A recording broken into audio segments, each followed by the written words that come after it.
Today I'm going to show you how to set up UPS shipping on your Magento site. In the last lesson we did free shipping, table rates, and flat rate. If you don't know how to get to shipping, it's under System Configuration, and then down here, just down here under Sales, it's under Shipping Methods. Okay, so what we're going to do is we're going to click to open this UPS shipping. The first thing we're going to do is enable this, so we'll check this to be yes. UPS type, UPS Parcel Service, or UPS Parcel Service XML, we're going to leave it as that. The title, we'll just change this to UPS because that's what people are going to notice anyways. You don't have to have them read United Parcel Service when they go to checkout. This gateway URL, you're not going to want to change this. This is the gateway to where it's going to be getting the prices for the shipping. So just leave that the same. Yeah, just don't touch it. And then now package request type, divide to equal weight, or use origin weight. So this is basically if you're sending one request to UPS and it's going to have all of the weights together, or this is the few requests with the different weights. I'll just leave it as one request. If I were you, I would probably try it different ways, and if shipping is accurate to what it actually is when you're taking to UPS, then if it isn't, then you can always adjust it to whatever works best for your store. Container is whatever you're pretty much going to be sending stuff in. Customer packaging is probably going to be what you're sending stuff in, unless you're sending, I mean, everything is the exact same. So I would select customer packaging unless you know that it's all going to be one of these.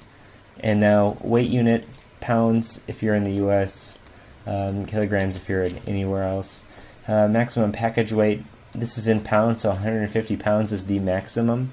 So it says contact your carrier. Like I said, you can't just determine that yourself. It's something that UPS, you'll probably want to go over with them, but 150 is the default, so we'll just leave it. Pickup method, customer counter, regular daily pickup. This would be something that you would have an agreement with UPS if you work with them regularly, if they're going to be doing a regular daily pickup. I'm going to leave it at customer counter because we can just drop them off. Minimum package weight is less than a pound. Okay, fine. Calculate handling fee. Handling is going to be, you can be fixed or a percent. You can either be a percent of the total price or fixed per order. Okay, per package you can even do it. But your handling, whatever, we'll put it $2. And these are the allowed methods. You can select or deselect as many of these as you like. If you only want one of them, you can just click one. If you want multiples, you can hold Command if you're on a Mac and click different ones, hold Shift to select all of them, like that. Okay? So free method, if you want a free shipping method, it says ground selected, but if you don't want to have an option for a free shipping method, you can click none. You know how Amazon sometimes has like 5 to 8 day shipping is free and you just have to wait for it. So you can have that. I'm having it set to none. Free shipping with minimum order amount. So you can get a free shipping if you spend $100 or something. So you could say if you spend $100, you get free shipping. We're going to disable that for now. This is the error message. The shipping method is unavailable. Okay. You can just customize that to whatever you'd be. I usually don't even touch that stuff. Allowed countries. I'm going to select specific countries. Shipping to all these countries might be difficult. Depends on what you're selling. But I'm just going to ship to United States only. Sorry, everybody else. And then, so show method if not applicable. Like I said before, I don't know why you would want to show this if it wasn't applicable. Maybe if you just want to have people know what sort of options are out there. But I'm going to leave that as being no.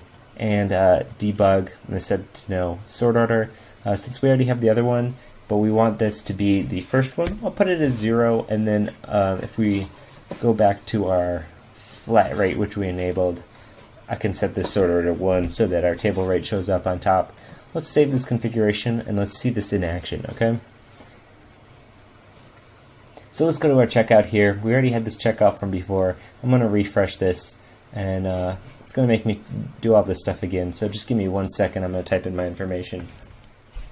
Okay, and if you select ship to a different address, like I said before, it's going to allow you to put in a different address, your shipping information, but we're going to ship to this address, so it's going to copy this stuff, fill it in under shipping information. Move it on to the next step.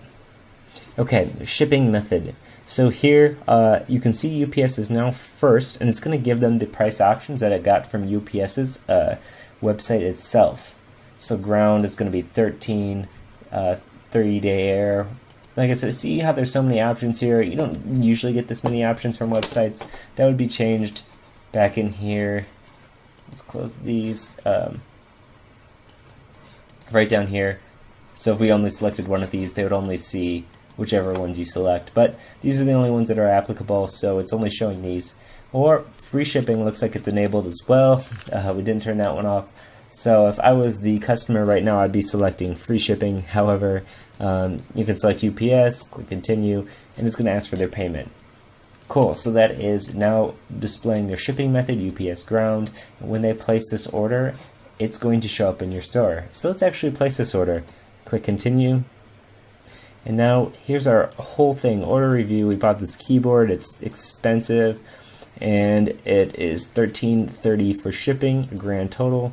Place order is the last button you click before order is submitted. And since I selected cash, because that's an option in here, it's not going to make me put in any sort of information. It's just going to expect that I'm sending cash, and this order isn't going to ship until that cash arrives. However, you know, that's another thing if you're thinking about your store, if you want to accept cash like that or not. You could have all sorts of orders come through, and people are never even going to send cash, so you just want to, you know, be cognizant of that, you know. Okay, so this order is purchased. Let's click continue shopping. It's going to keep you, you know, take you right back here to the front of the store. But let's go to our store, let's go to orders, and let's check that out.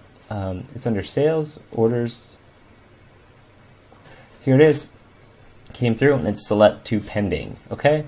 And if we go to our dashboard, it's going to come in here only after it's through and it's no longer pending. Last 5 orders is right here. $1, one item, and that's our grand total. Okay, cool. So in the next lesson, we're going to go over what happens now. Let's say an order comes in on your store. What are you going to do? Okay, and then we'll go over tax and a whole bunch of other stuff. I mean, there's absolutely a ton to go over. Magento has all sorts of great options and is a really great platform.